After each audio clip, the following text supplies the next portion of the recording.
Get ready to hear the truth about America on a show that's not immune to the facts with your host, Dan Bongino. Ladies and gentlemen, I get it. It's my show. I have an interest in telling you to keep watching. It's going to be a big show, whatever. Trust me.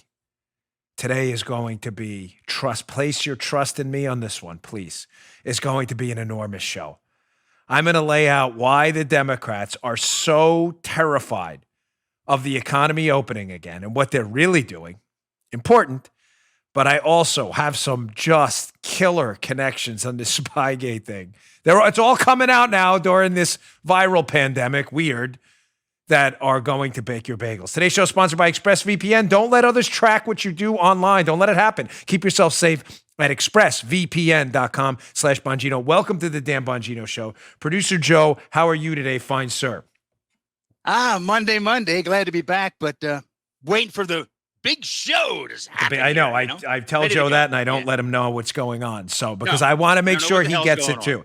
So let's get right to it. Today's show brought to you by buddies at Policy Genius. There are things we look back on and think, how did I get it so wrong? It might be wearing multiple polo shirts and popping all the collars, donating to Coney 2012, or dating that one person that one time. You know the one. We're always going to get things wrong. That's just life. But there are always things we can get right on the first try, like shopping for life insurance. That's where Policy Genius comes in. Policy Genius makes finding the right life insurance a breeze. In just minutes, you can compare quotes from the top insurers to find your best price. You could save $1,500 or more a year by using Policy Genius to compare life insurance policies. Why waste money? Why do the work yourself? You don't have to. Once you apply, the Policy Genius team will handle all the paperwork and red tape for free. And Policy Genius doesn't make life insurance easy. It can help you find the right home and auto insurance or disability insurance too.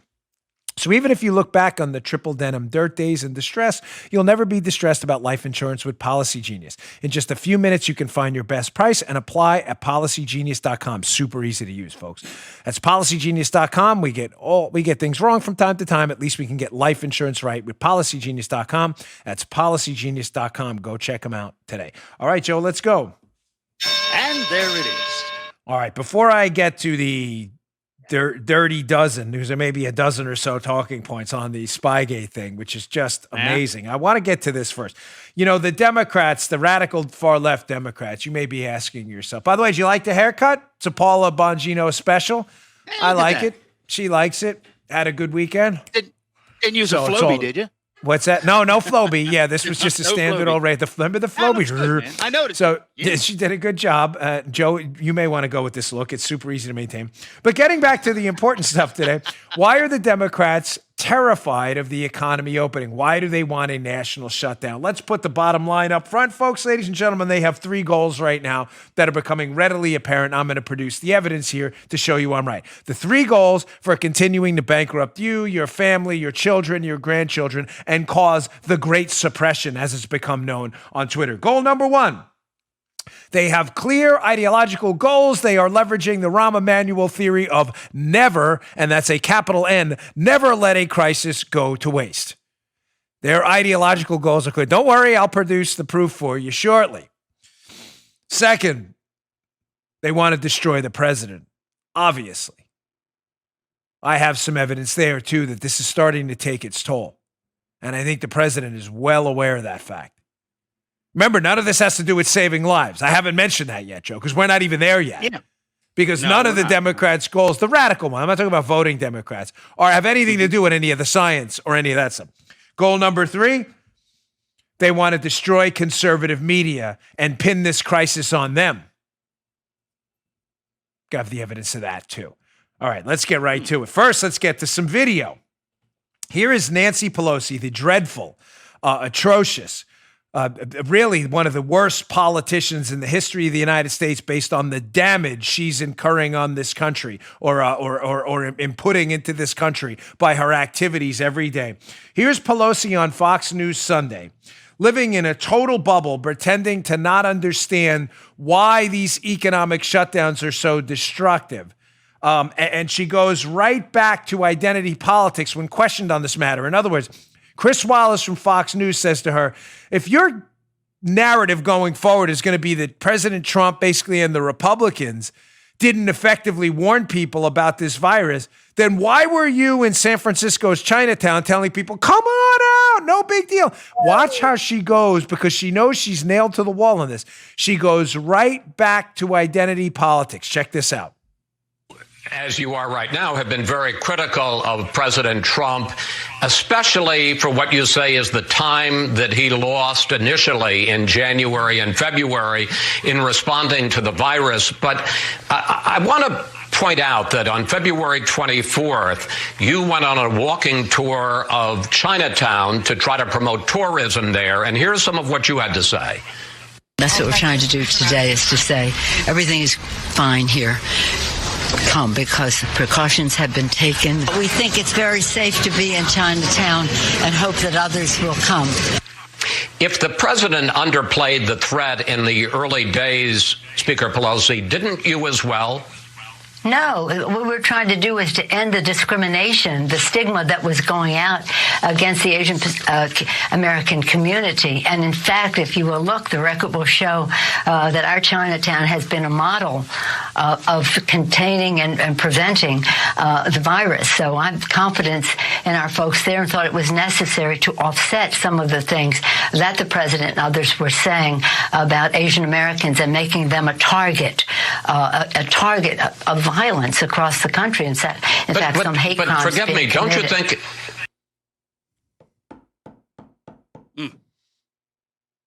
Now, I'm here to decipher this for you, what's actually going on. Again, the question you should have in your mind now, we've been referring to for 2 weeks now, is why did the Democrats, like Nancy Pelosi, who's on tape, telling everyone, don't panic, folks, we'll get through this. Don't panic. Come on down to Chinatown, shop, do your thing. Why did the very same Democrats who suggested you shouldn't panic and you should handle this all, calmly, come on down and shop, do your thing? Why did they then, as I've said before, flip the panic switch almost on a dime to say, now panic? Panic everywhere. Shut it down everywhere. Keep it shut down. Because the panic switch enables them to advance a story, not the story. And a story they find useful right now is if we blame these deaths on President Trump, we can damage him at the polls. That was goal number 2 I just mentioned. Goal number 1, we can use aforementioned panic to advance ideological goals of ours. I'll get to that in a second. Third, the panic button is useful because then we can blame conservatives for underselling this panic. Don't worry, folks. We could say Fox News said don't worry about this. And we know the media, because they're helpless losers, will ignore the fact that we said the same thing. Hat tip for Chris Wallace for finally nailing Pelosi to the wall on that one. But no one in the other media will actually call out Pelosi for doing the same thing. Please tell me this is making sense. Question, why did they flip the panic switch? Answer, because panic is useful politically now, and it wasn't back then. Now, in order to memory hole and pretend none of the Democrats and their media's prior don't worry, don't panic comments, remember, before Joe, they decided to flip the panic switch when panic wasn't useful to them yet. And why did it become useful? Because they sensed a growing concern amongst Americans about the lethality and contagiousness of this virus. Wow, we can use this panic now. This is real panic. How do we use this politically? Because that's what these slimy sleazebags do.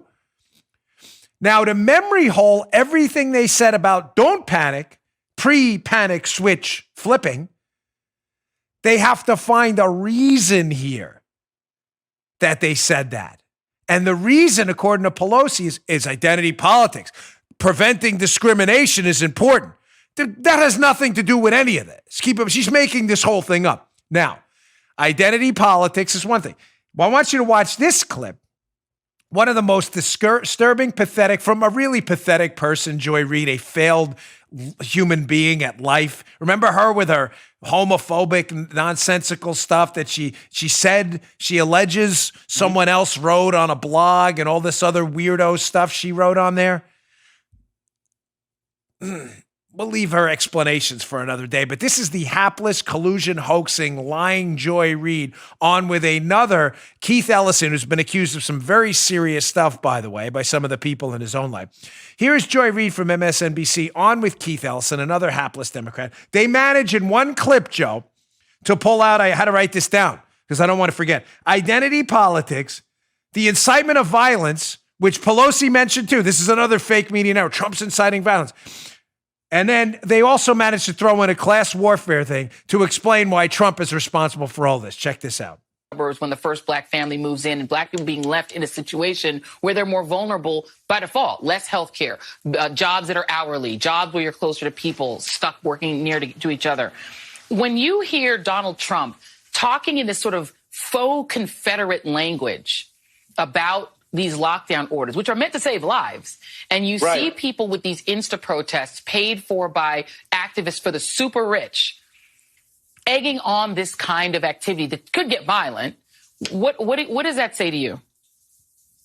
It says to me that the president is willing to risk the lives of people who believe in him so that he can have advantages like re-election and things like that. He's literally willing to sacrifice the lives of Americans for personal gain.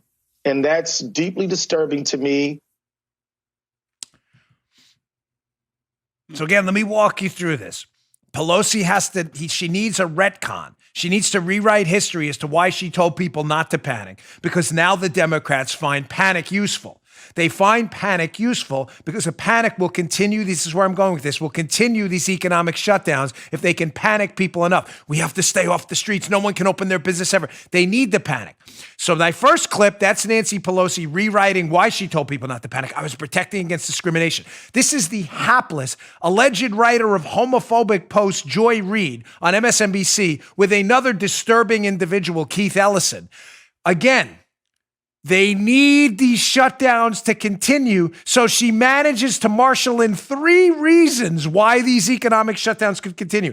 Well, clearly this is racist against black people, she brings out first, which is unbelievably absurd. Then she says, Joe, and these protesters are inciting violence. That's the Democrat go-to, as I said to my wife this weekend. That talking point should be ignored completely because it's a lie and it's just made up by Democrats because stupid media types like the knucklehead in the media briefing this weekend with Donald Trump on Sunday asked Donald Trump, are you inciting violence? They should never answer that question. It's a lie. It's made up. No one's inciting violence. Unless you are telling people to be violent, you are not inciting violence. That's a stupid Democrat talking point. It's an unserious one. But Joy Reid manages to fit that in too, Joe, as a reason for these shutdowns. These protesters are inciting violence. She has no evidence at all because she's a liar. She's a disgrace to any serious media person out there.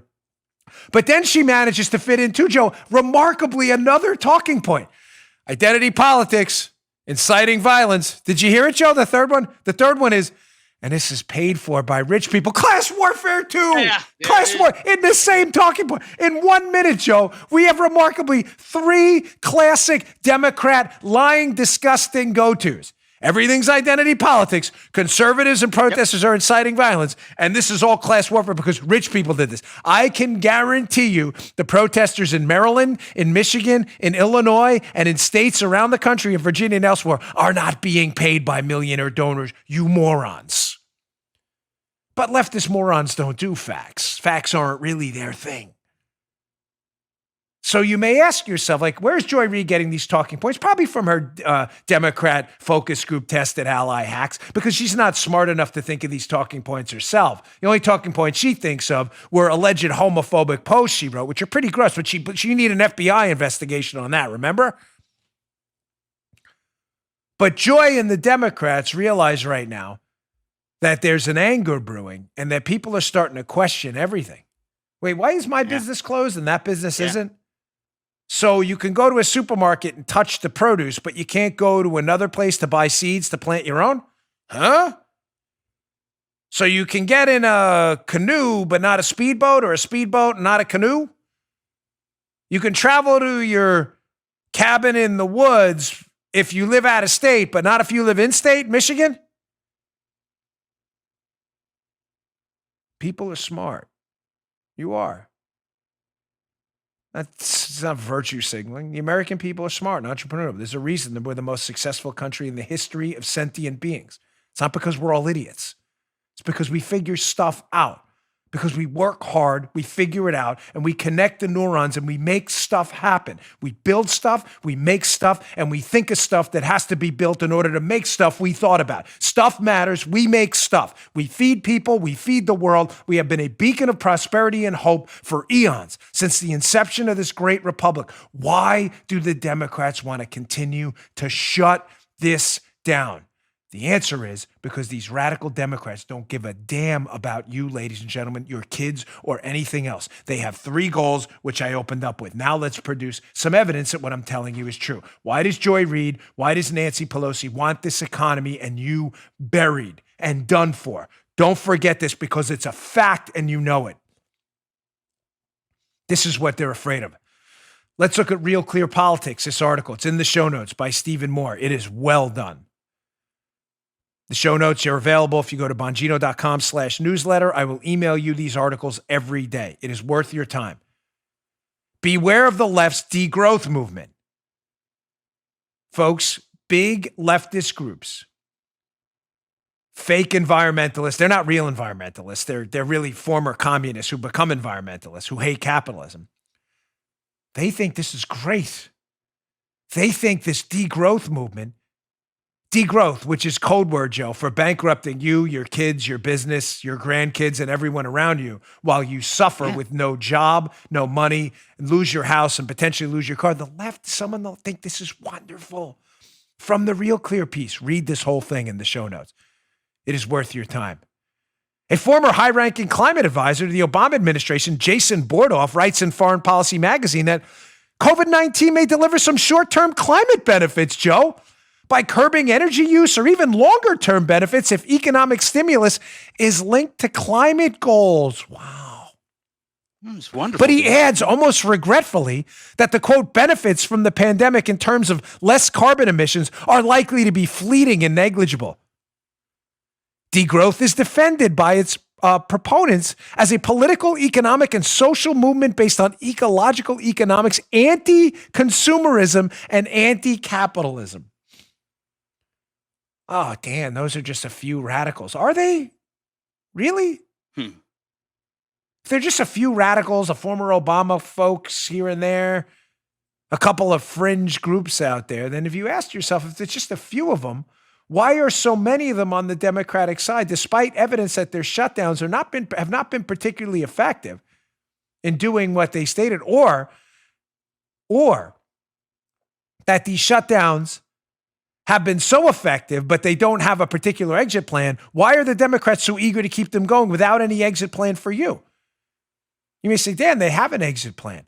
Their exit plan, they said, was we need more testing and we need more contact tracing. Ladies and gentlemen, as was brought up in a couple of newspaper articles, that's your exit plan? Testing and contact tracing. How are you going to do that in D.C. or New York? How are you going to do that? Every person that gets on the metro in D.C. who later comes down with COVID, you're going to contact trace every single person that got on the metro that morning, basically all of Washington, D.C. that lives in that area? How are you going to do that? Right. The reason, ladies and gentlemen, they're not giving you an exit plan is because they don't want an exit, because these degrowthers are more powerful than you think they are. These are not radical far left group. They're radical, but they're not fringe. These are not fringe. These are groups that have seeped into the mainstream of Democrat thinking. Second, so first, they want to meet their ideological goals. Second, this is destroying the president's approval ratings, ladies and gentlemen. Not that your public safety should ever, ever be subordinated to polls. Don't dare misconstrue what I'm saying and put out disinformation. I'm suggesting to you that they want to continue this shutdown despite a no exit plan and despite the fact that it's going to bankrupt this country. And ladies and gentlemen, as I tweeted out a Wall Street Journal article yesterday, ironically, Joe, is bankrupting hospitals and ripping apart our healthcare infrastructure. Tell me again how that's a good a beacon for public safety in the future. You're going to have no hospital to go to soon because they're being bankrupted. No, has anyone not thought that through? This is for public safety. There's going to be no public safety infrastructure if you continue this. Look at this article by Paul Bedard in the Washington Examiner. This has a political benefit for the Democrats. Clearly, more coronavirus fallout. Trump approval shows the sharpest drop Gallup has recorded. Look at this screen capture from the piece. Ladies and gentlemen, this is doing real damage. America's ratings of Trump performance improved in mid-March when the novel coronavirus threat demanded federal efforts to contain the spread. Trump addressed the nation. It goes on and basically says that now they're reflective of their assessment of his performance and an overall souring mood as the employment rate and death toll continue to climb, said the polling company, trying to discuss why his poll numbers are dropping dramatically. Again, what I'm suggesting to you is they don't care about what's going on in your house. Your evaporating paycheck, your disappearing refrigerator content, the emptying food closets in your kitchen. I don't call them pantries. I hate it. The misery and stress being caused by you not being able, none of that to go to work, none of that matters. Their ideological goals are being met, and they are effectively destroying President Trump's approval ratings. Finally, point number 3. This shutdown serves their interests in blaming conservative media, Fox News, anyone they can blame it on. Despite the fact that there were people at Fox in the beginning that were saying the same thing a lot of people in the media were. Don't panic. Panic's not going to help. Panic kills. They want to blame it off. Look at this disgusting article from a New York Times columnist this weekend, who I'm going to show you how this is totally phony too. This is all made up, but it serves their interest. Look, you don't believe me? I'll show you a tweet from the woman who wrote this in a minute to show you what a huge fraud she is. So they write this article about this guy, tragic, this guy Joe Joyce, who was 74, a non-smoker. 4 years after he opened this bar, he stopped drinking completely and he didn't see a problem. They decided to take a cruise, right? And they listen to why they try to blame why he took this cruise. Because he watched Fox and believed it was under control, this lady told the author. Early in March, Sean Hannity went on air proclaiming that he didn't like the way American people were getting scared unnecessarily. He saw it all, he said, as like a bludgeon. Let's bludgeon Trump with a new hoax. You see what's going on there? Don't be confused. It is a New York Times columnist suggesting that it was Fox that downplayed the virus while they were out ahead of it, Joe. And because of that, this guy contracted the coronavirus. Oh my gosh, it's Fox's fault. What does that have to do with the shutdown? They need the panic. The panic, they have to keep writing stories. The panic will continue the shutdown because people will panic. And the panic will also lead people to believe this is the worst health crisis in the history of humankind and that Fox and other people did this by playing it down. You know what's odd? The author of this piece, hat tip comfortably smug on Twitter, by the way. The author of this piece, Joe, who's blaming Fox, tweeted this on February 27th. The hapless, disturbing Jania Belafonte, who wrote this piece, tweeted, I fundamentally don't understand the panic. Incidence of the disease is declining in China. Virus is not deadly in vast majority of cases. Production and so on will slow down and will obviously rebound. CC, at Opinion Joe. Oh. Yeah. No, Joe. No, she didn't play it down. Those are her words in her tweet. The author of that pathetic, disgusting, filthy New York Times column. It's not her who played it down. It's Fox News that did this. They got people killed. Those are her exact words on Twitter. Who really played this down? Maybe the more likely story, ladies and gentlemen, the truth, is that in January and February, nobody knew how serious this was going to be, it was going to become. As I said on Fox News this morning, the or not, the contagiousness of the virus, the lethality of it, nobody knew. Because the Chinese were misinforming and disinforming people. Blaming Fox? They need panic to do that because they know the media will cover for them like Miss Jania Belafonte, who did the exact same thing, which, by the way, was the right thing. Don't panic. Keep in mind, it's not me suggesting Jania Belafonte, whatever her name is there, is wrong. I'm simply suggesting I believe that was the right approach. Then from everyone who said it, don't panic, don't panic, don't panic.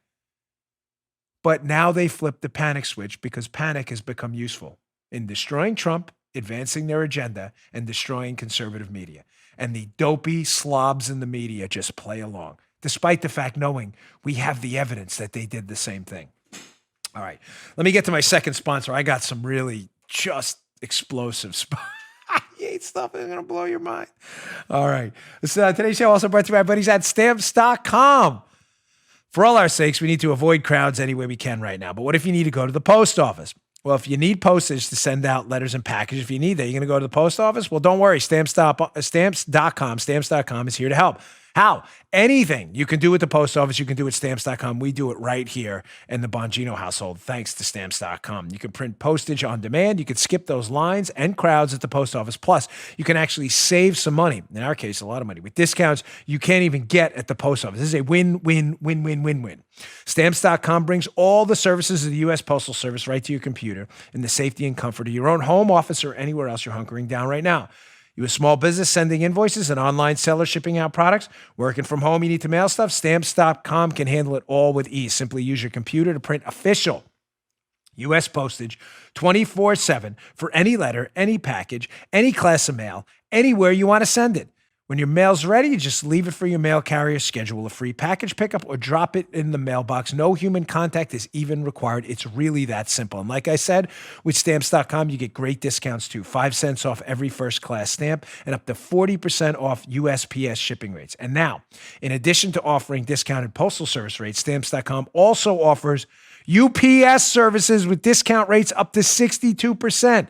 Plus, with Stamps.com, you won't even have to pay UPS residential surcharges. Stamps.com is a no-brainer. Saves time, saves money, keeps you safe in these crazy times. Right now, our listeners get a special offer. It includes a 4-week trial plus free postage and a digital scale without any long-term commitment. Just go to Stamps.com. Click on the microphone at the top of the homepage and type in Dan. That's Stamps.com. Enter Dan, D-A-N, by clicking on the microphone at the top of the homepage. Stamps.com. Stay safe, my friends. Okay. Folks, there has just been, and I don't believe this is a coincidence, a deluge. I mean, drinking from a fire hose of information that has come out on the Spygate thing. I say I don't think it's a coincidence because I think they are, some of the people here understand the news cycle, obviously, has been heavily populated with Wuhan virus stories. And I think they think a lot of this will go away, but not on this show. It's not going anywhere because we're staying on top of all of it. I have major hat tips here at Climate Audit, Stephen McIntyre, Hans Mankey. Forgive me if I'm saying your name wrong. Another great account on Twitter, 279, Undercover Huber, the great at John W. Huber on Twitter, Technofog, everyone. I want to make sure I appropriately hat tip everybody involved in this. I have put together a puzzle here for you based on all of those sources and some more that I think is going to blow your mind. The end of it is going to be, did the FBI claim Trump was colluding with the Russians based on information they got from a guy they thought was colluding with the Russians? Hold that thought for a moment because I want to get to, Okay. hold that thought because this is going to get really sweet. Let me get to some other things first on that. I want to dispel some myths. Number one, I want to get rid of once and for all this, why golly, we were tricked by Russian disinformation. It's a new narrative out there. The narrative goes like this.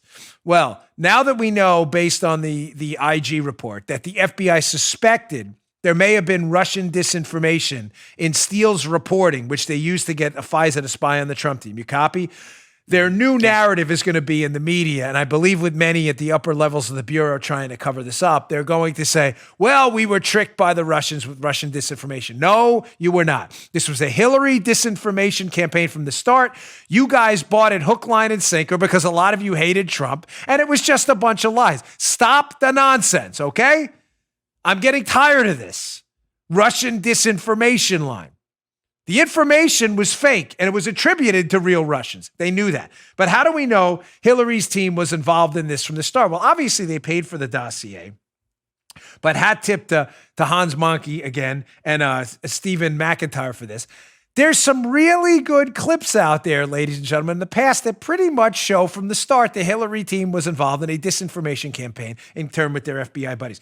Let's go to first this photo of dossier number 95, memo number 95 in late July. I want to read this to you, and then I want to play something for you from Robbie Mook, Hillary Clinton's campaign manager. Check this out.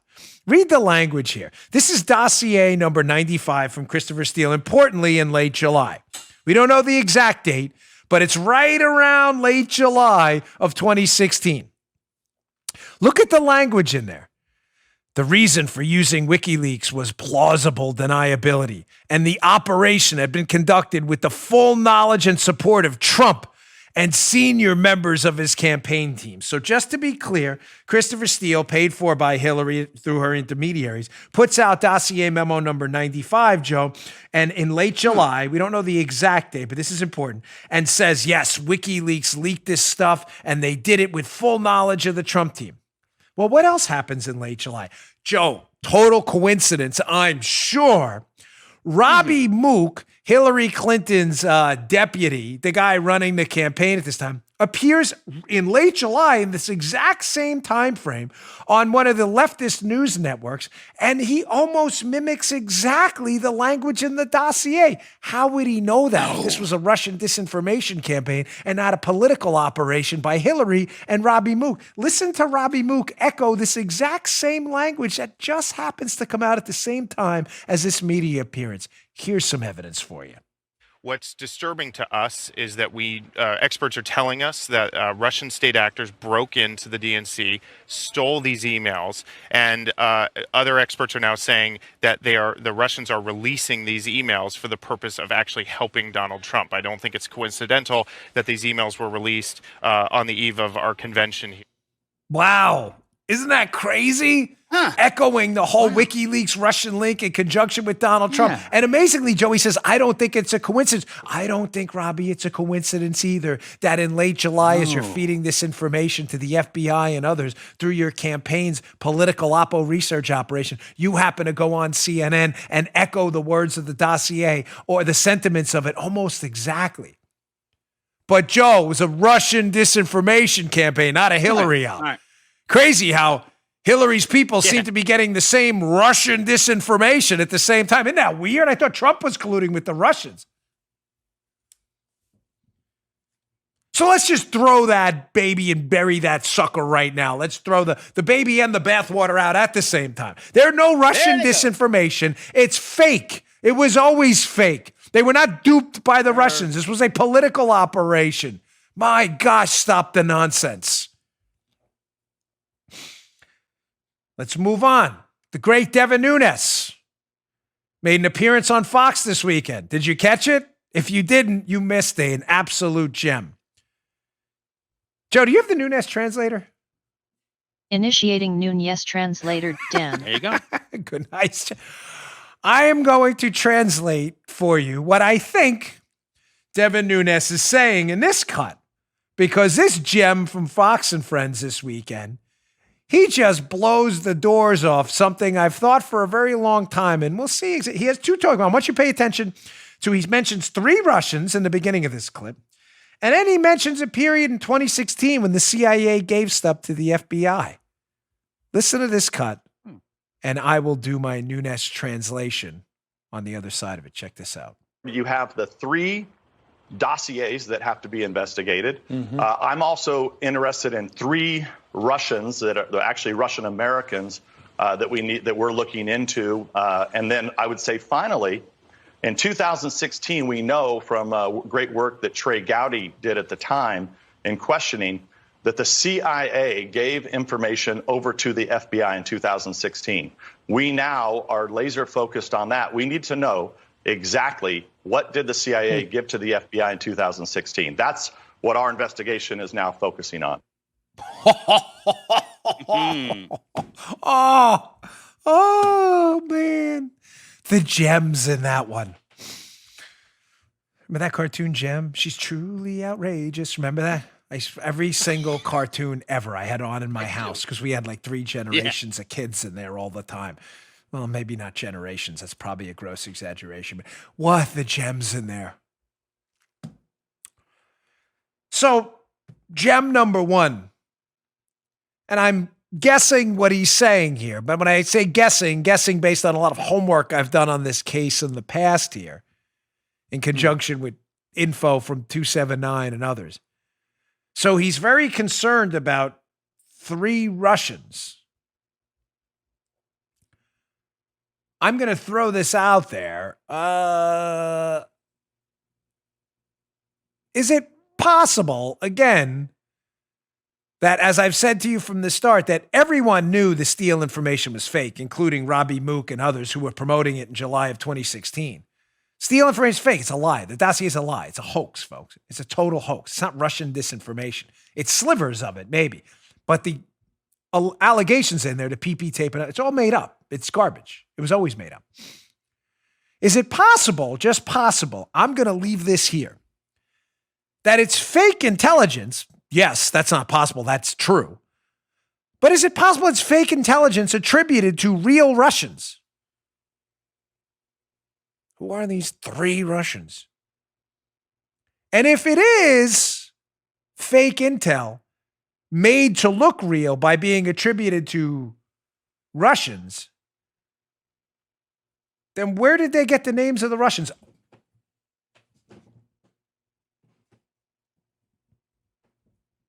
How would you know? Audience referee Armacost. Do you kind of pick up what I'm putting down here? I got to be careful here, folks. Yeah. Yes, because I don't want to make too many leaps. No.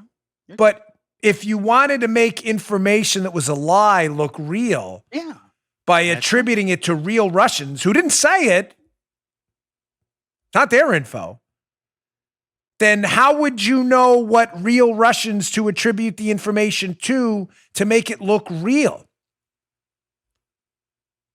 Who would know that? Real Russian sources. Oh. I'm just going to leave that one right there. Who would have a library of legitimate Russian intel sources that they could pin fake information on? Oh.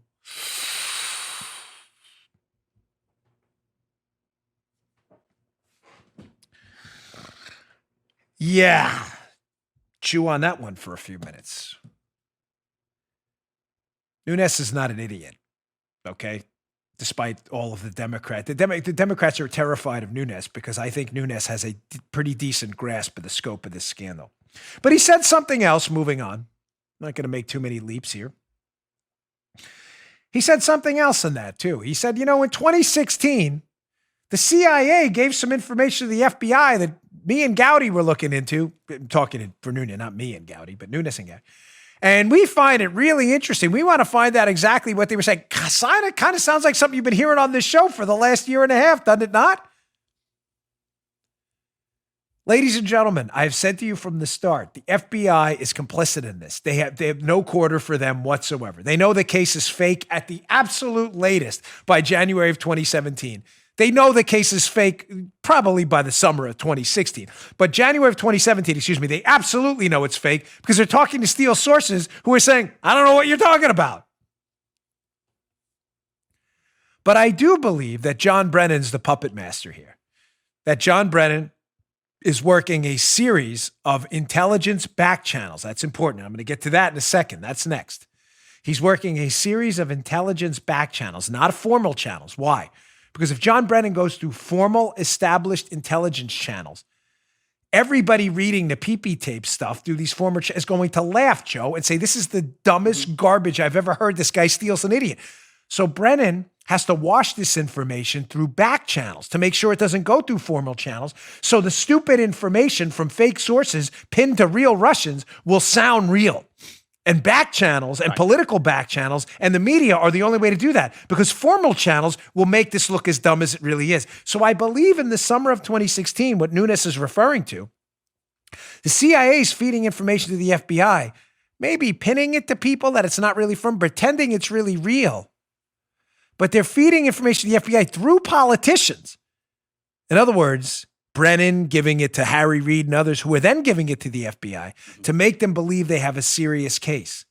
The problem is, Joe, as I've said to you from the start, there is no serious case. Everybody's getting the information from one place. That is the Steele reporting, and it is all a lie. Let's go back for time number 65,222, Lisa Page's testimony to Mark Meadows, where Lisa Page, the FBI lawyer, is confused when Meadows asks her precisely if she thinks the FBI is getting the information from the CIA, and it's the same info. She says, Lisa Page to Meadows, I do know that. I know the information found its way to a lot of different places in October of 2016.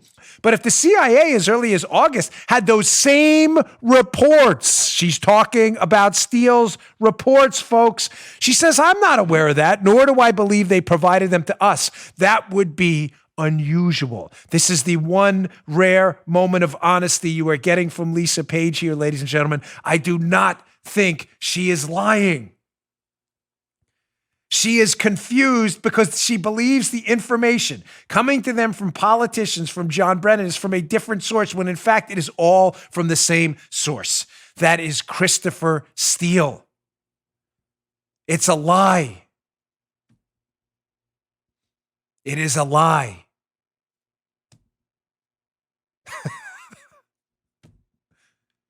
If you're watching it, you get the joke. Like, you can come back to me now. Watching on YouTube. Go to youtube.com/Bongino. You'll pick it up. Don't cut that out. That's my cues. That means back to me. It's a lie. Oh. It's a lie. The Steele dossier is a lie. It's making its way to all of these places and back to the FBI. They think it's multiple people telling the same story.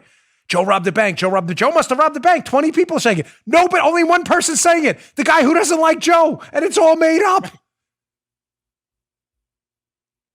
Now, showing you again how this whole story is falling apart now for them.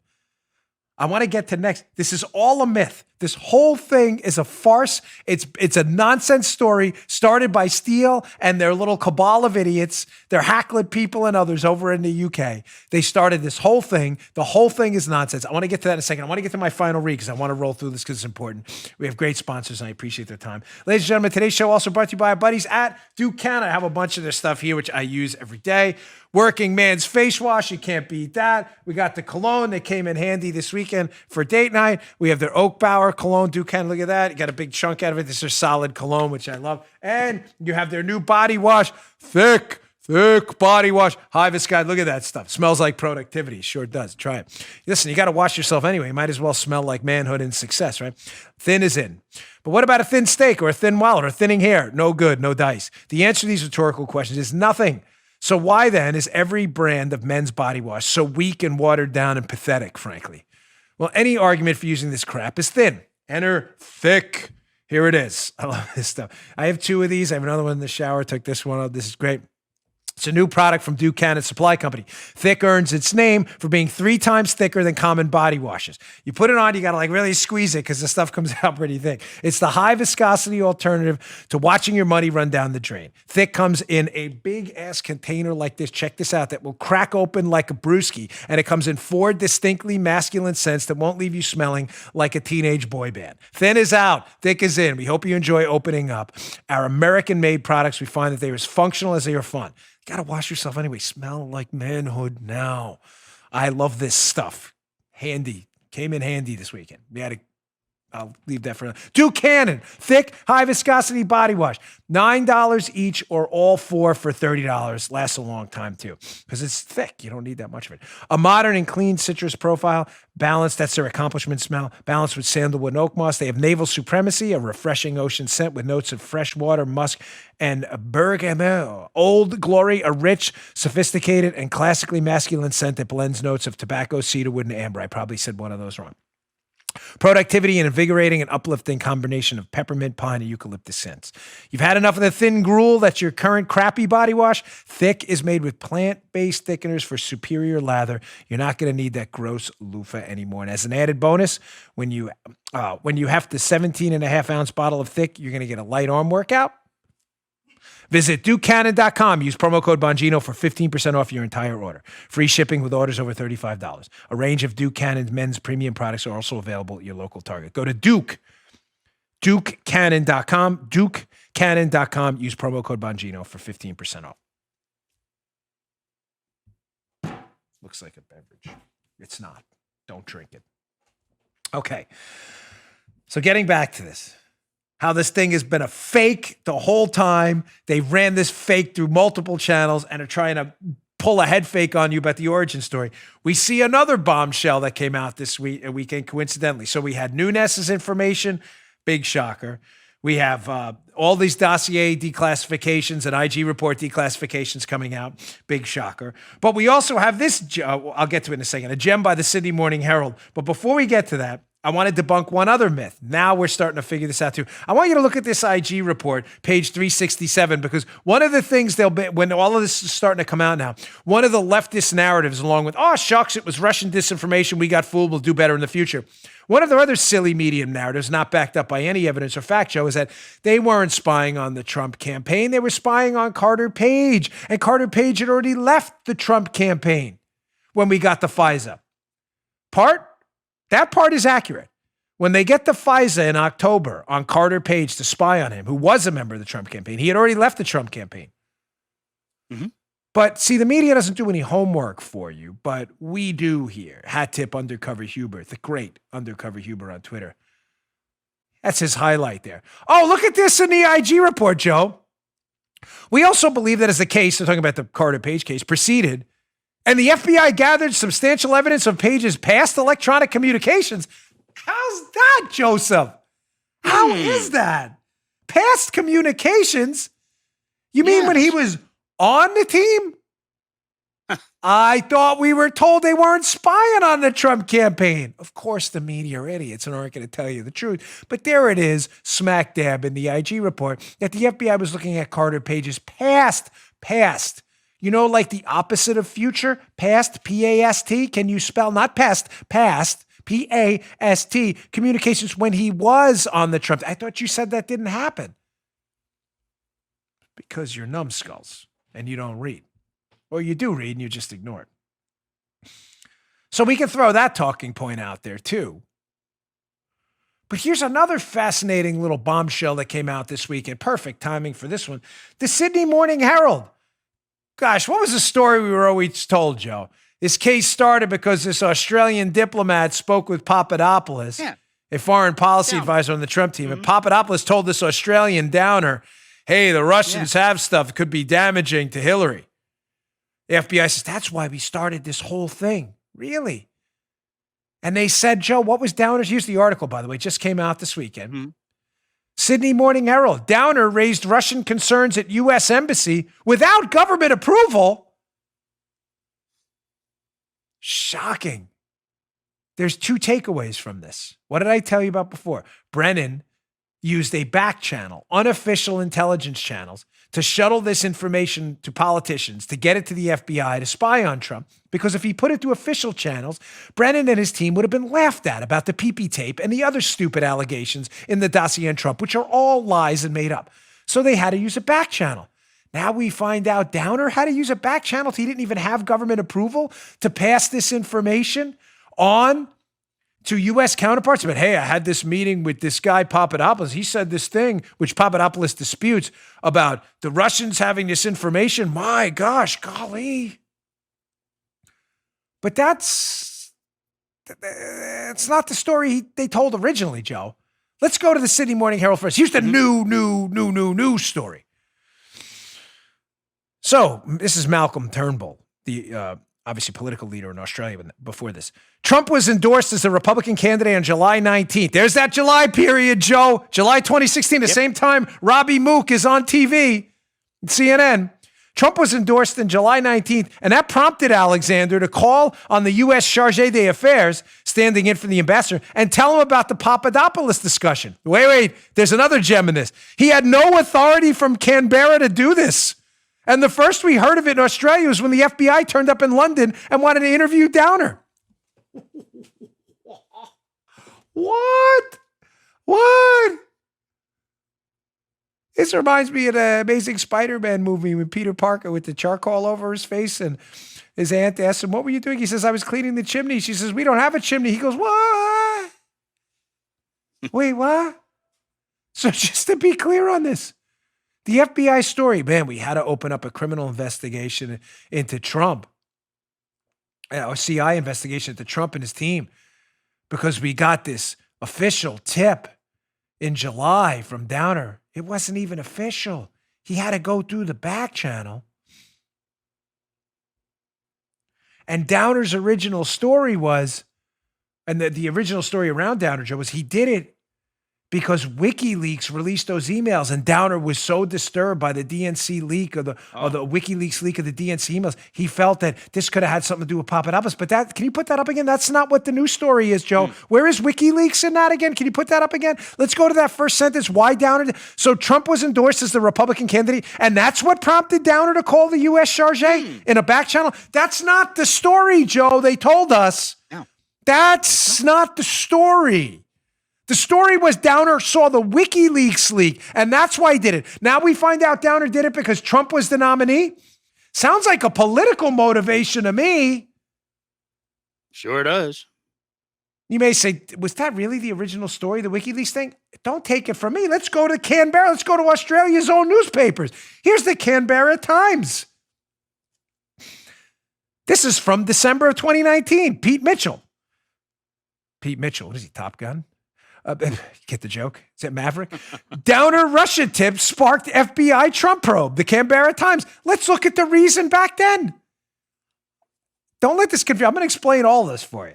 Don't let all this stuff confuse you. Here's the Canberra Times for 2018. Remember, Downer was so concerned about the WikiLeaks leak, Joe. That's why they went to the FBI through the charge. Now they're saying, no, nothing to do with this because Trump was the nominee. But this is what they said back then.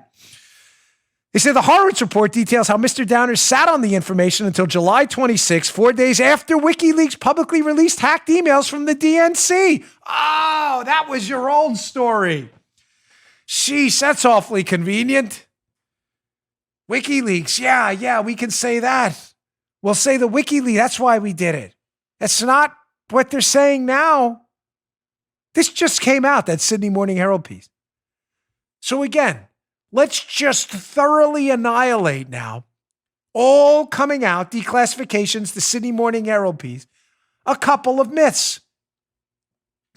Number one, this was not a Russian disinformation campaign with Trump.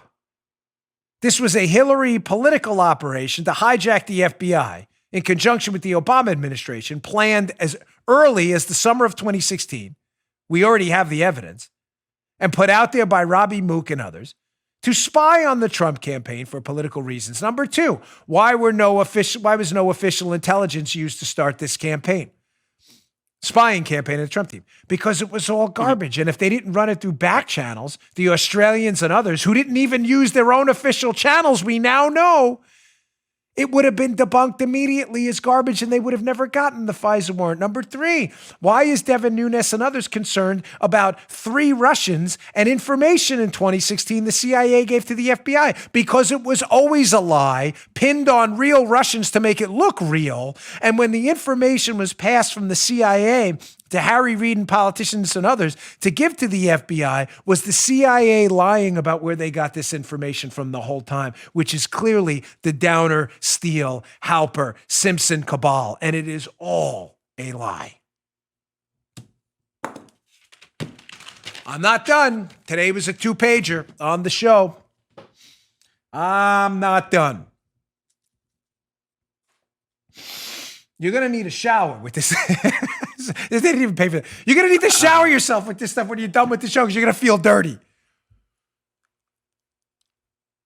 You don't want to smell like Spygate. Smell like manhood. Woo.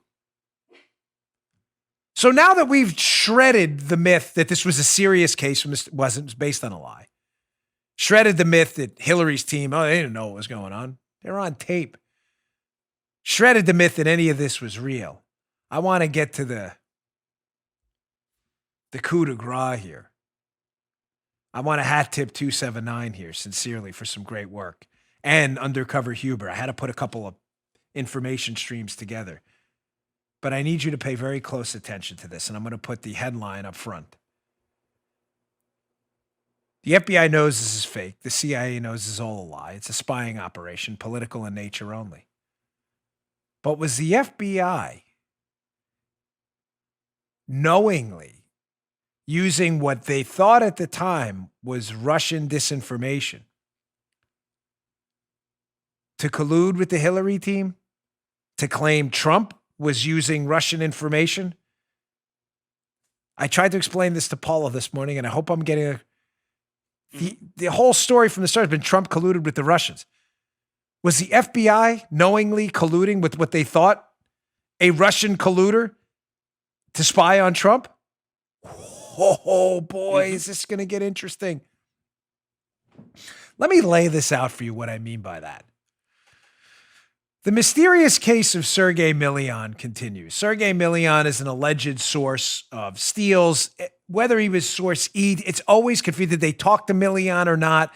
I'm going to put out some of the information on both sides. This Milian, of course, denies a lot of this, to be fair to him. I'm just telling you, there's no question that the dossier, some of the information is attributed to Milian. Whether anyone ever spoke to Milian is an open question.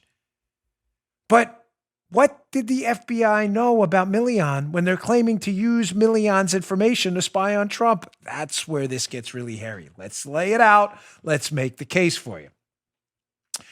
Here's Section 2, page 10 of the FISA warrant, where they use this to spy on Donald Trump, of course. Check this out. And I want you to ask yourself, well, where did they get this from? This is the FBI's application to spy on the Trump team. You can see it right there.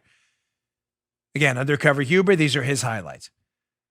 As discussed below, Carter Page has established relationships with Russian government officials, including Russian intelligence officers, and has been identified by source reporting, Joe, as an intermediary with Russian leadership in a, quote, well-developed conspiracy of cooperation to influence the 2016 U.S. presidential election. Where did they get that? So the FBI is alleging in their warrant, which they're basing the warrant to spy on the Trump team, on the dossier, on, quote, a well-developed conspiracy. Where did they get that language? Ladies and gentlemen, it was literally cut and pasted from the dossier. Here's the evidence right in front of you. Look at this. This is literally Steele's dossier. Source E, believed to be Sergei Milian by many, an ethnic Russian close associate of Republican U.S. presidential candidate Donald Trump, admitted there was, quote, a well-developed conspiracy of cooperation between them and the Russian leadership, using Carter Page as an intermediary.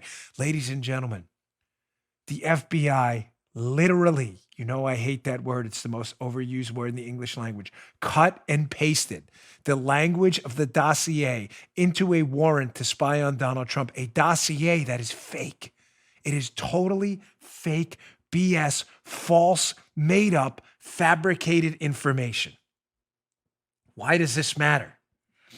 Because they've got a huge issue right now, ladies and gentlemen. They submitted that FISA on October 21st of 2016. But now, what came out in these past couple weeks, past couple days? Ladies and gentlemen, they had an active counterintelligence investigation. They opened on between October 3rd and October 12th on Sergei Milian, too. The alleged source of that information in the dossier. What the? So let's just be clear here what I'm telling you. Yeah. They cut and paste information Steele says he got from Milian, or his sources got from Milian, in the dossier, that conspiracy talk. They cut and paste it into a warrant to spy on a presidential candidate. The same language they attribute to Milian, while just a few weeks before, it's alleged that Milian's the subject of an active counterintelligence investigation by the FBI for his contact with Russians. Wait. Whoa. What? Come. Did anyone inform the judge of that? By the way, Judge, the guy we're investigating for being a possible Russian colluder, some Russian spy in the country, Milian, their allegations, not mine. The guy we're investigating, we're using his information to spy on a presidential candidate? Jeez.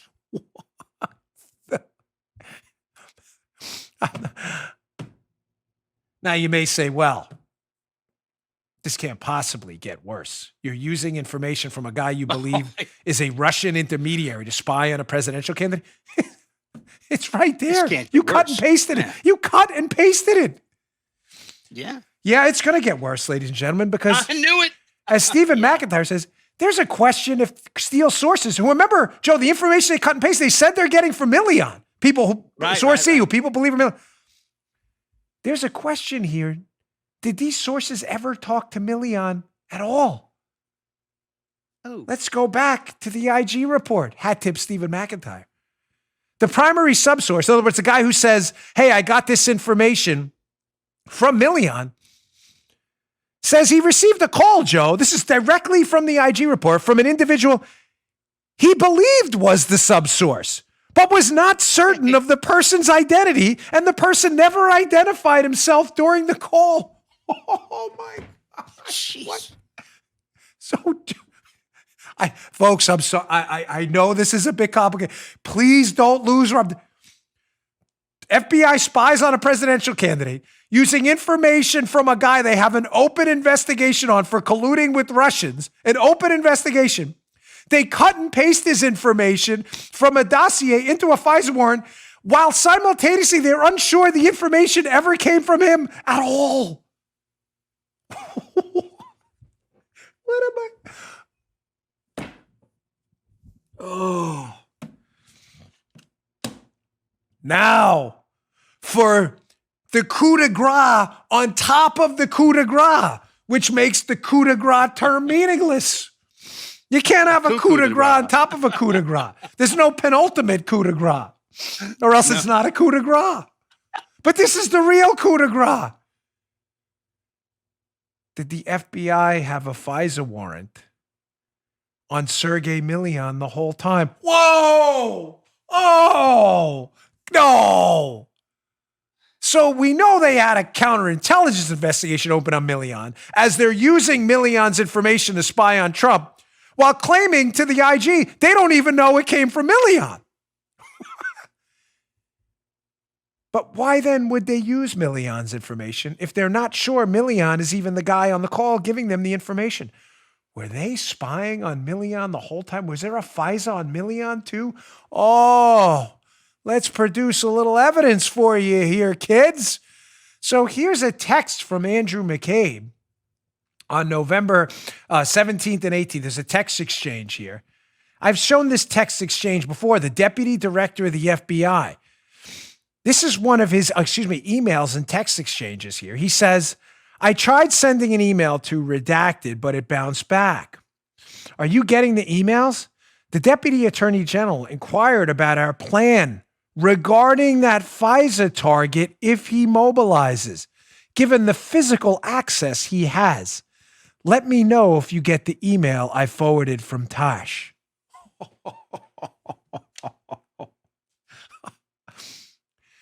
Now, we've used this text before in the show about who is Charlie, because we don't know who Charlie is. That was a whole other show. Charlie's this mysterious person that's referenced in this. We need to get Charlie in the meeting with Trump. We've attributed that possibly to Charlie. But is that target McCabe is talking about that they're going to mobilize, that FISA target? Is that FISA target Million?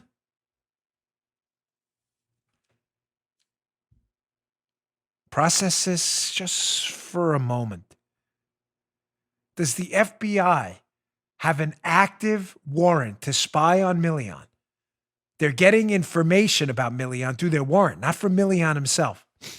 In order to disguise the information, they're telling people to attribute information in the dossier to Million, even though no one's spoken to. They can't even attribute it to Million. I showed you the screen cap. I had a call with a guy. We think it's Million. How'd you know? I don't know. I guessed. Is the real reason they're spying on Trump is because they're listening in on Million in the first place? And that's where they're getting a lot of this from? Can you imagine if they have an open FISA on a guy they believe to be working with the Russians, Million, on this FISA, they're spying on Milian, Joe. They find out that there is no collusion. This is all a hoax. How would they know? They're listening to Milian. They get nothing. He's not talking about collusion. He's talking about whatever, bonfire parties. But because Milian has had some contact with Russians and they need to use him, someone gets wind and plants a little birdie in Steele's ear that, hey, just attribute this stuff to Milian. Don't worry about it. We know he has contact to Russians.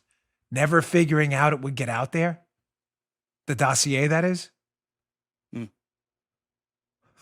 Oh my gosh. Let me just throw one more out there. I know I went a little long today. We'll be putting in some extra content, folks. Doesn't this Natasha Bertrand, fake media person who always gets leaks from the insiders to promote propaganda and Pravda-like conspiracy theories? Remember that, Natasha Bertrand? Does this article make sense now? In 2017, she put out, conveniently, Joe, a year after that text I just showed you for Andy McCabe, that communication from McCabe where he's talking about a FISA target he wants to mobilize. Is that target Milian? Milian, who has access to Trump, they believe? Kushner received emails from Sergei Milian, an alleged dossier source who was in touch with George Papadopoulos. Wow. Wouldn't that be convenient if a year later the FBI started to get worried that the person they were investigating for Russian disinformation with an open CI case, Milian, they used as a source to spy on a political candidate, and they may have had a FISA warrant on him, knowing it was all BS from the start, and still attributed information to him anyway? Maybe they got a little worried, one of these insiders, and had to leak to a friendly, Natasha Bertrand, an activist at heart, that, well, let's dirty up Kushner because he was in contact with Milian. That way, when this comes out later, it'll look like we were really doing something. Devastating. Absolutely devastating developments. There is now no question the FBI was investigating a source, Milian. They may have had a FISA on for Russian connections that they were then using to spy on a presidential candidate, despite the information attributed to him being all complete, utter garbage and being attributed to him with very little evidence he ever said it at all. Amazing. All right, folks, thanks again for tuning in. A complicated show today, but worth your time.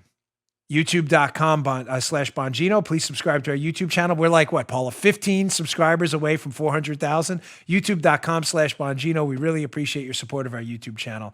Thanks a lot. I will see you all tomorrow. You just heard The Dan Bongino Show. You can also get Dan's podcasts on iTunes or SoundCloud and follow Dan on Twitter 24/7 @DBongino.